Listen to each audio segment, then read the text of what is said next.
पास में योगेंद्र गुप्ता जी हमारे साथ राजनीतिक विश्लेषक मौजूद हैं इस वक्त।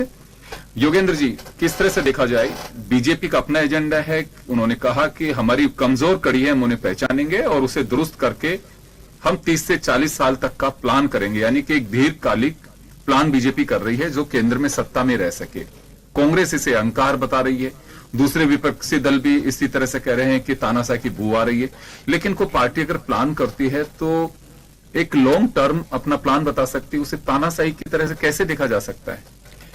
योगेंद्र जी, विश्व के सबसे बड़े लोकतंत्र में अगर कोई पार्टी ये कहती है कि हम 30 से 40 साल राज करेंगे, शासन करेंगे या हम सत्ता में रहेंगे, तो निसंदेह उसे ये कह सकते हैं आप कि उसे साहस कहें, आत्मविश्वास कहें, उसे दुस्साहस कहें, जो भी नाम दे, लेकिन जो कहा गया है उसके पीछे के कुछ कारणों को आपको तलाश करना होगा।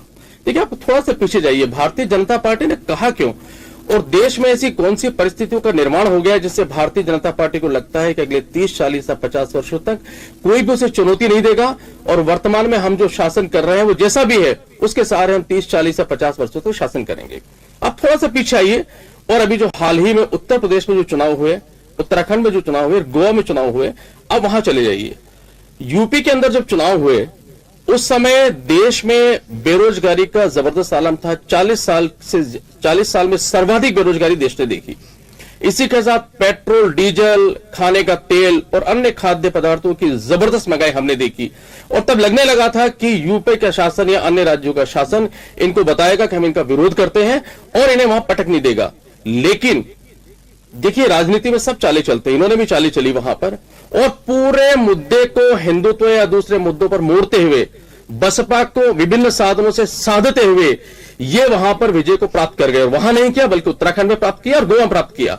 तो इसका मतलब इन्हें यह लगने लग गया भारतीय जनता पार्टी को कि चाहे देश में शासन कैसा भी हो, चाहे महंगाई हो, बेरोजगार, अन्य कोई भी हो, लेकिन कुछ मुद्दे तो हमारे पास ऐसे हैं जिनको कंसोलिडेटेड करके और अगर हम चलेंगे तो हम बाकी मुद्दों को पीछे छोड़ देंगे और अगले 30, 40 या 50 वर्षों का रोड में बनाते हम शासन कर पाएंगे। गुप्ता साहब, एक सवाल है इसी बीच मेरा आपसे। देखिए, डेमोक्रेटिक सिस्टम है, वोट जनता डालती है, महंगाई, बेरोजगारी जो भी है बिल्कुल निश्चित रूप से है, बीजेपी ने खुद ने भी माना, लेकिन जनता डिसीजन करती है। अब जनता को कुछ ऐसा लगता है कि चलिए ये सब चीजें बर्दाश्त करें लेकिन बीजेपी को लाना जरूरी है। नहीं, उसके पीछे मैं वही कह रहा हूं। इसके बाद अगली कड़ी में अब चलिए कि अब जो बीजेपी को हराने के लिए एक दल भी चाहिए ना साथ में। हमारे पास कांग्रेस के साथी बैठे हुए हैं, कांग्रेस के साथी के जो सर्वे सर्वा है राहुल गांधी, चूंकि बीजेपी के खुद ही लोग मानते हैं कि हमारे सबसे बड़े प्रचारक तो वही है, तो कांग्रेस की आज की जो दशा है उसमें भारतीय जनता पार्टी को लगता है कि अगले 30-40 छोड़िए, ये अगले पूरी तमाम जीवन ये हमारा संघर्ष नहीं कर सकते, हमें पटकनी नहीं दे सकते, हमें रोकेगा कौन। बाकी जो दल है बसपा वो साथ चुके हैं, बाकी समाजवादी पार्टी उसका बहुत ज्यादा इनको डर नहीं है। आम आदमी पार्टी द्वारा पंजाब में जो पटकनी दी गई उसके बाद जरूर एक डर यहां पर है कि ये अन्य राज्यों में भी हमें पटकनी दे सकते हैं या हमें चुनौती पेश कर सकते हैं, पर उनको लगता है कि हमारी जो राजनीति होगी, हम राजनीति को जिस दिशा और धारा में लेके जा रहे हैं उसके सहारे हम इनको भी पटकनी देंगे और ऐसे में देश में ऐसा कोई दल होगा नहीं जो हमें चुनौती देगा और जब चुनौती नहीं देगा तो हम अगले 30, 40, 50 या उसके आगे तक हम शासन कर सकते हैं। ये इनके आत्मविश्वास का कारण है। लेकिन योगेंद्र जी, एक बहुत बड़ा नुकसान यहां पर है और लोकतांत्रिक देश के लिए नुकसान है कि जिस देश में जनता को भगवान माना जाता है, जनता को सत्ता चुनना माना जाता है, अगर कोई दल वहां पर इतने आत्मविश्वास से दुस्साहस के साथ ये कहता है, इसका मतलब है कि ना उसकी जनता की परवाह होगी, क्योंकि अगर जनता ने किसी और दल को चुन भी लिया तो एक बात तो सत्य है, ईडी है, सीबीआई है, दलों को तोड़ना है, जो अभी आपने महाराष्ट्र में देखा, आपने एमपी के अंदर देखा, तो हम वहां सत्ता प्राप्त कर लेंगे। तो एन कैन प्रकरण, हम चाहे अपनी कैसी भी भूमिका में आए, हमें सत्ता में रहना, हम सत्ता प्राप्त करेंगे। योगेंद्र जी, देखिए, बीजेपी का अपना एक ये हिडन एजेंडा नहीं है, ये विपक्ष को अब इसकी काट क्या हो सकती है उस पर गौर करना होगा। एक पर्दे के पीछे की बात और बताता हूं मैं आपको इस बयान के पीछे।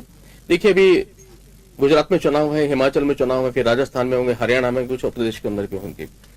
राजस्थान में अगर आप देखें तो भारतीय जनता पार्टी भी विभिन्न गुटों में बटी हुई है, वसुंधरा गुट है, पूनिया गुट है और भी बाकी गुट है। यहां पर एक इसका और अज्ञात मैसेज जो दिया जा रहा है कार्यकर्ताओं को, और मैसेज दिया जा रहा है कि बाकी पार्टियों की स्थिति खराब है, भारतीय जनता पार्टी अगले 40 वर्षों तक शासन में रहेगी।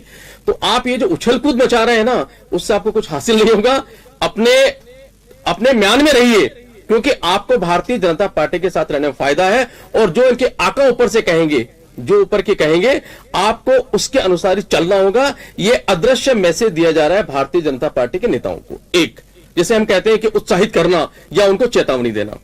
दूसरी बात आपने जो कही कि विपक्ष क्या करे, देखिए तिवारी जी जब बार बार इन्हें कोसते हैं भारतीय जनता पार्टी को, तो भाई कोसने से काम चलेगा नहीं। इनकी समस्या यह है कि इनकी जो सबसे बड़ी कमजोर कड़ी है, ये उसको पहचानते हैं, लेकिन पहचानने के बावजूद भी उसको दरकिनार करते हैं, और वो है इनका केंद्रीय नेतृत्व।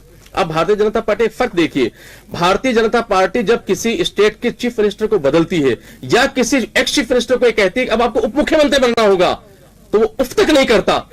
और यहां हर रोज राजस्थान के मुख्यमंत्री को परीक्षा देनी होती है कि मेरा कल रहेगा कि नहीं रहेगा, ऐसा तो नहीं कि वापस पायलट आ जाएंगे। ये फर्क है इनके शासन में। अब इन्हें करना क्या होगा, देखिए कोई भी विपक्षी दल हो, ये हो चाहे कोई और विपक्षी दल हो, सबसे बड़ी बात यह है कि भारतीय जनता पार्टी से अगर मुकाबला करना है तो आपको अपने शासन को जवाबदेही बनाते हुए उस दिशा में ले जाना होगा जहां जनता को आप सही शासन दे सकें और जनता की आवश्यकता को पूर्ति कर सके। अब मैं दो उदाहरण आपको दे देता हूं। दिल्ली में यही भारतीय जनता पार्टी है। नाक का सवाल है, पिछले चुनाव में पूरी ताकत लगा ली, क्या क्या नहीं कहा गया, क्या क्या ध्रुवीकरण की कोशिश नहीं की गई, लेकिन नतीजा क्या निकला, 70 में से 7 सीटें। इसका मतलब कि वहां का जो शासक है, जो केजरीवाल जी हैं, उन्होंने जिस तरह का शासन किया, जनता की आवश्यकताओं को पहचाना, वो शासन दिया और इनको धूल चटा दी। अब दूसरा उदाहरण बंगाल का ले लीजिए। बंगाल में क्या कुछ नहीं हुआ, आपने तो देखा है, क्या कुछ कोशिश नहीं की गई। यह तक दावा किया गया कि हम टीएमसी को खत्म कर देंगे, लेकिन उनका जो भी शासन का तरीका था, पर बंगाल की जनता के अनुरूप उन्होंने ऐसा शासन दिया कि इनको धूल चाटनी पड़ गई। तो इनको कांग्रेस हो, अन्य दल हो, भारतीय जनता पार्टी से मुकाबला करने का सिर्फ एक ही तरीका है कि आप इनके रास्ते में, इनको कोसने के रास्ते मत जाइए, अपने आप को शासन की उन व्यवस्थाओं को बनाइए जो जनता की आवश्यकता है। तो जनता इनके शासन को नकारेगी, इनके एजेंडे को नकारेगी और अपने जीवन की मूलभूत आवश्यकताओं को पूरा करने के लिए जो देने में समर्थ है आपकी तरफ आएगी। इसके अलावा मुझे नहीं लगता कि वर्तमान में इनसे मुकाबला करने का एक बहुत अच्छा तरीका इनके पास होगा।